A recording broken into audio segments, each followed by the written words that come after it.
मंजुषाताई, मी जे बोलतोय ते प्लीज समजून घ्या. तुमचं इथे आमच्या घरी आमच्या सोबत राहणं हे तुमच्या सुरक्षेच्या दृष्टीने खूप महत्वाचं आहे. आणि बाकी कुठल्याही गोष्टीपेक्षा तुम्ही सुरक्षित राहणं आमच्यासाठी खूप महत्वाचं आहे.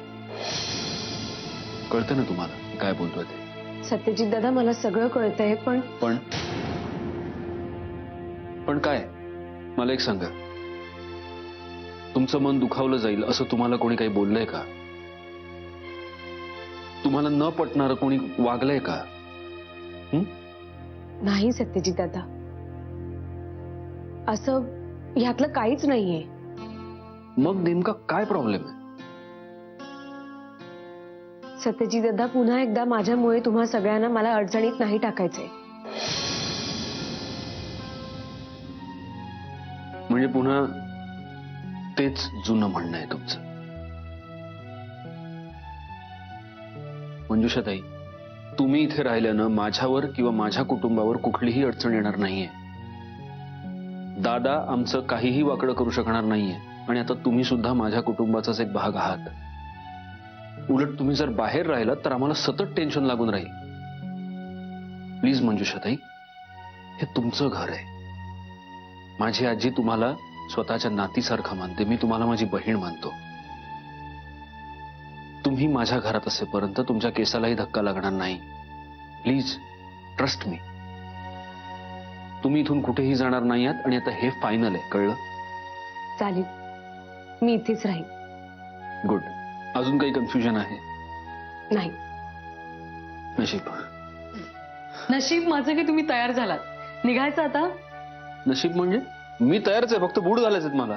अरे कमाल आहे. मी तयार होऊन आजीकडे जाऊन आले तोपर्यंत तुम्ही तयार नव्हता ना. आता उगाच माझ्यावर ढकलू नका सगळं. बरं चला निघूया. हो चला. मंजुषाताई, आम्ही येतो. सांभाळून जा. बाय.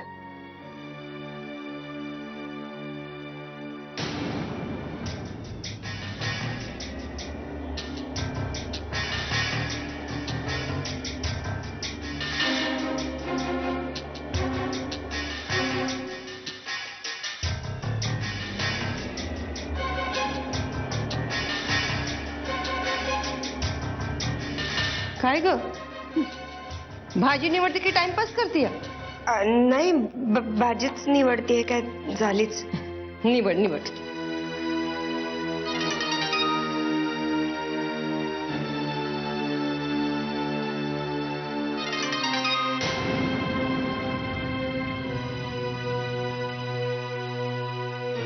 काय ग, फोन का नाही उचलत? नाही, ते सिम कार्ड वाल्यांचा फोन आहे. मला नवीन सिम कार्ड घ्यायचंय ना, ते उगाच सारखं फोन करून त्रास देतात म्हणून नाही उचलला. खरं ना? हो. नेत्रा, अगं काल परवापासून बघतीय, कुठेतरी हरवल्यासारखी दिसतीस. नाही हो, कुठे काय. अगं कुठे काय करतीस? म्या तुझी मुद्दामून खोड काढायला येते, पण त्याला तू उलट उत्तर बी नाही करत. नेत्रा, काय झालंय का? नाही म्हणजे आमच्यापासून काही लपवतीस का? नाही हो आत्या. हे बघ, तुझं काही सिक्रेट बिक्रेट असेल तर.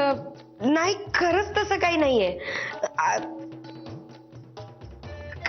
काहीच नाही तसं. मग दचकलीस का? विचारात होते ना, तंद्री लागली होती. कसली? आता ते सिम कार्ड घ्यायचंय ना, तर त्याला डॉक्युमेंट्स द्यावी लागतील ना. पासपोर्ट, काय आधार कार्ड, बरंच काय. त्यांचाच फोन असेल. मी बघते. आम्हाला दाखवू तरी. तुम्हाला दाखवून काय करणार आहे आत्या? मी बोलून येते ना. अगं नक्कीच काहीतरी घडलंय.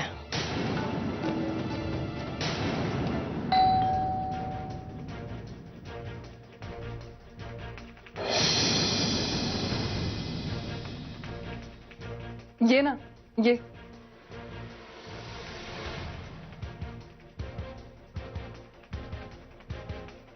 ये ना, ये बस. नाही नको. उभ्या उभ्याच बोलणार आहेस का सगळं?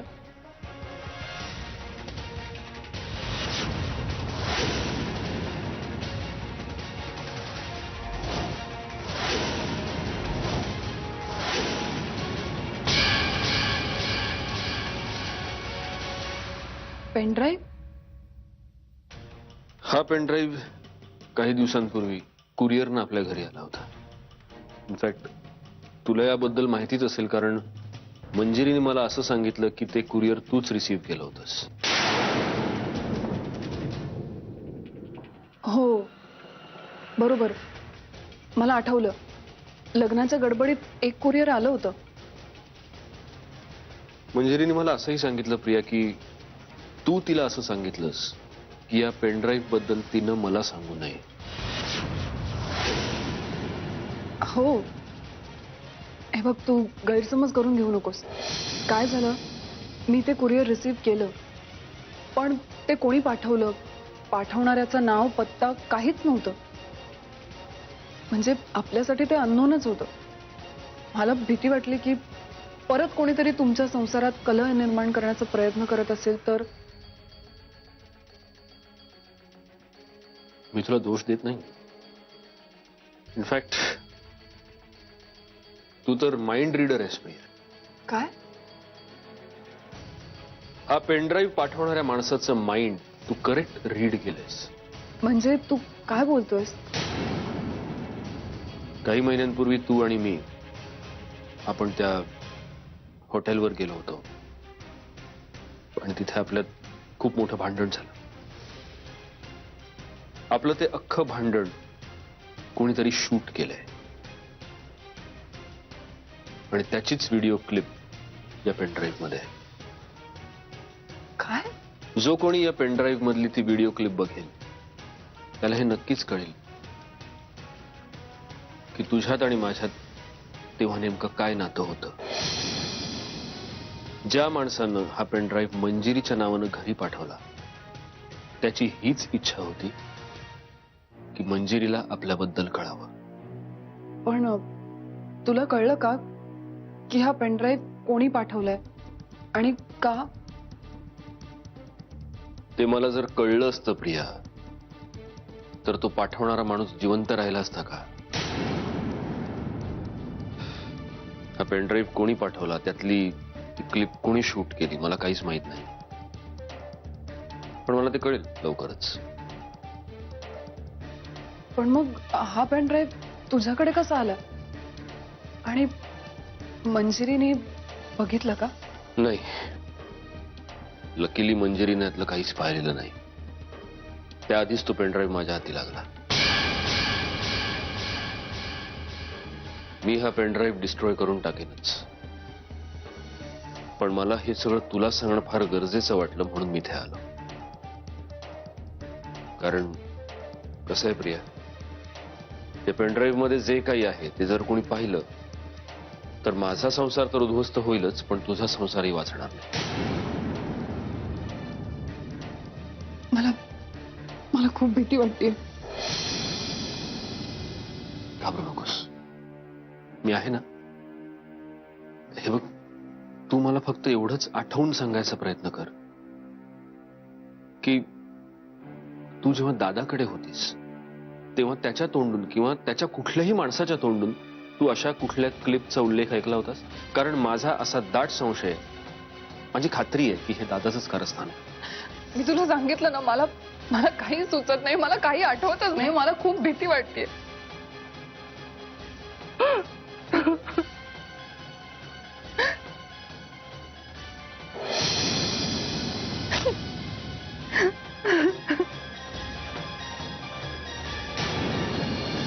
आता सगळं स्वच्छ दिसायला लागलंय. म्हणजे गैरसमजाचे ढग आता दूर झाल्यासारखे वाटतंय. वहिनी, सत्यासंग बोलणं तू टाकलं होतंस, पण त्याचा त्रास घरात समद्यांना होत होता. मला ठाव होतं की सत्याची याच्यात काय बी चूक नाही, पण तुला कसं सांगावं हे कळत नव्हतं. ज्या वेळेला माझ्याकडून चूक झाली खरी म्हणजे,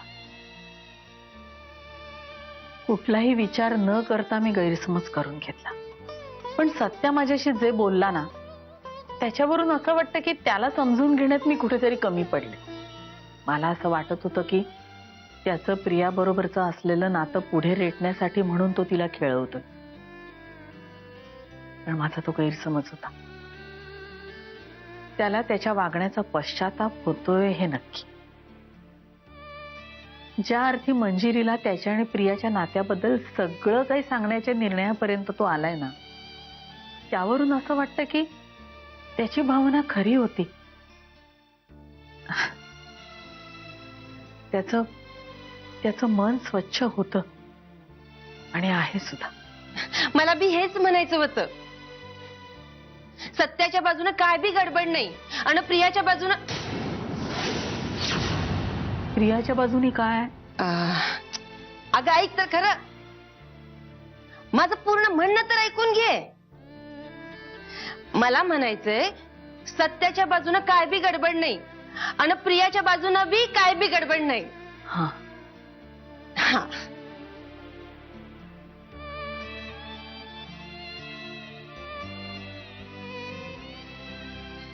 वहिनी, नग काळजी करूस. आणि हे बघ, सत्याबरोबर पुन्यांदा असं वागू नगस. त्याला लई त्रास होतो. आणि माझं काय? मला आनंद होतो असं वागताना. अहो, त्याला एक शब्द बोलायचं म्हणजे काळजाला घरं पडतात माझ्या. वंस, अहो माझा मुलगा आहे तो, माझा अंश आहे, माझं रक्त आहे ते. त्याला असं टाकून बोलायचं, त्याचं मन दुखावेल असं वागायचं म्हणजे काय त्रास होतो एका आईला हे एक आईच समजू शकते. तुम्ही त्याच्या आत्या असलात तरी तुम्ही आईसारखं प्रेम केलं ना त्याच्यावर. तुम्ही घ्या ना माझी भावना समजून. अगं वहिनी, समजते मला. होईल समजा व्यवस्थित. आणि आता निस्तरलंय ना हो समजा. मग अशीच असत राहा.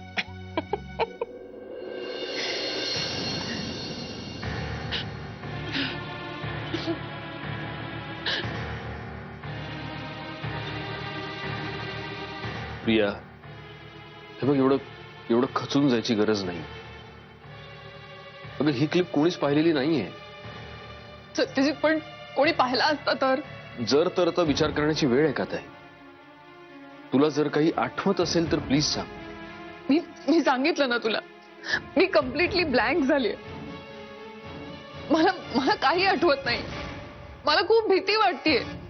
बरं बरं बरं, घाबरू नकोस. मंजिरी ही क्लिप कधीच बघणार नाही, कोणीच बघणार नाही. मी आहे ना. मला टेन्शन फक्त एकाच गोष्टीचं आहे की ती ओरिजिनल क्लिप ज्याच्याकडे असेल तो हे असे अनेक पेन ड्राईव्ह बनवू शकतो. एनिवे, तो कोण आहे ते मी शोधून काढेनच. तुला हे सगळं कळवणं, सांगणं गरजेचं होतं म्हणून मी इथे आलो. पण तू अजिबात याचं टेन्शन घेऊ नकोस, कळतंय तुला? चल, मी निघतो.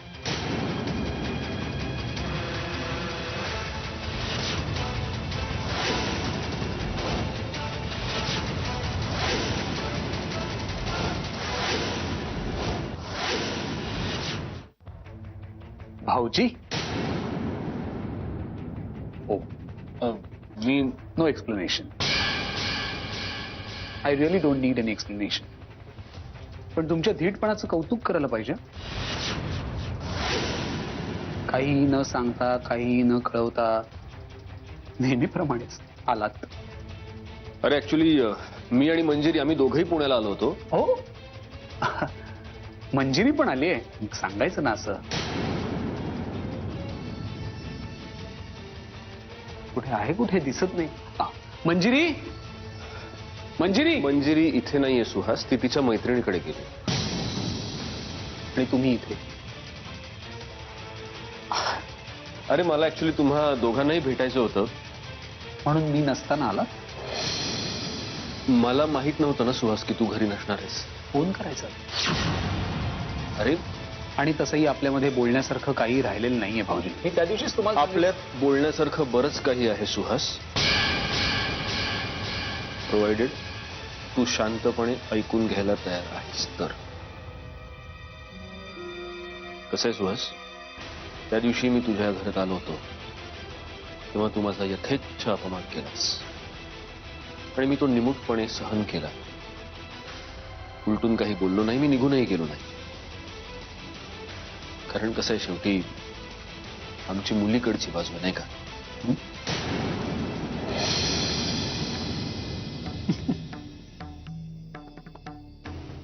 सुहास, कमीत कमी तू माझं बोलणं ऐकून घेण्याची कर्टसी दाखवावीस असं मला वाटतं.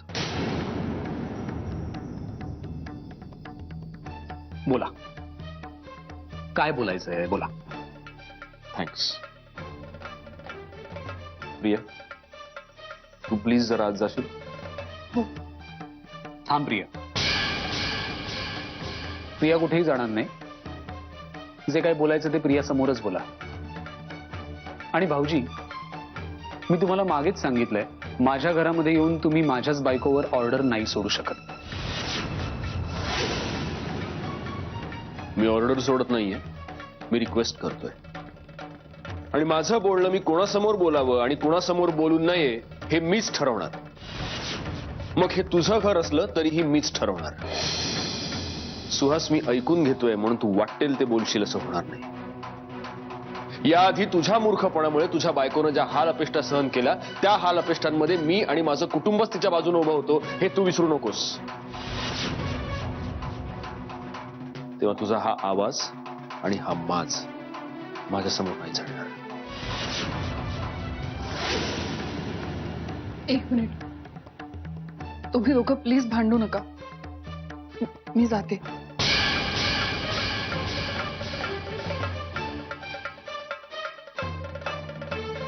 बोलू शकतो आपण.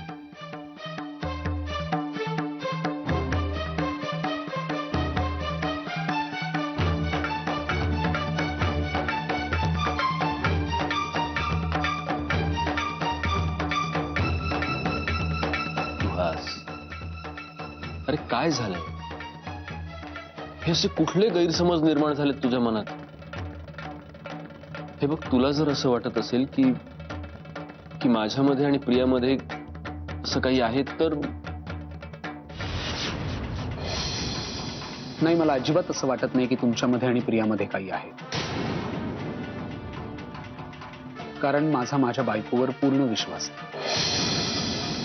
पण माझा तुमच्यावर काडी मात्र विश्वास नाहीये.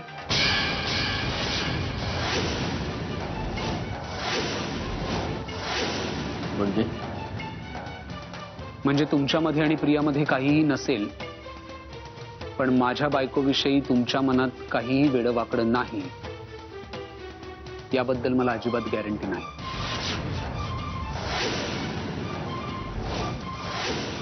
आता कळलं तुम्हाला? सुहास, तू काय बोलतोयस? तुझं तुला तरी कळतंय का? हं? डोकं फिरल्यासारखं काय बोलतोयस तू?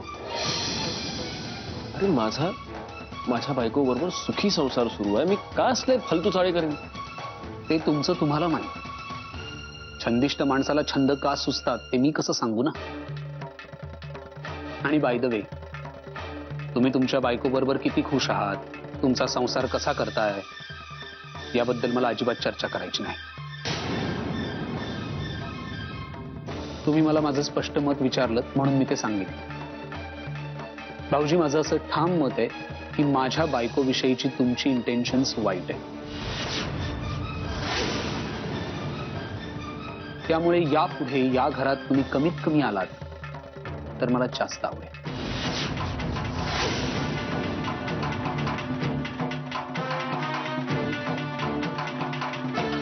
तुझे जर हे असे समज असतील तर मी काय बोलणार? काही बोलायचंच नाही. फक्त मला वाईट वाटतं सुहास, कारण तू ठीक आहे. इथून पुढे तुमच्या या घरात मी कमीत कमी येईल.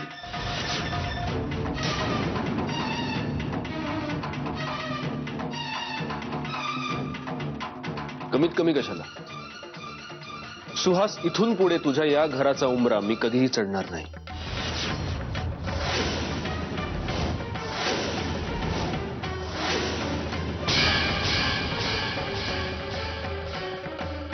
तसं झालं तर मला फारच आवडेल. Mister Satyajit Mudholkar, goodbye for ever.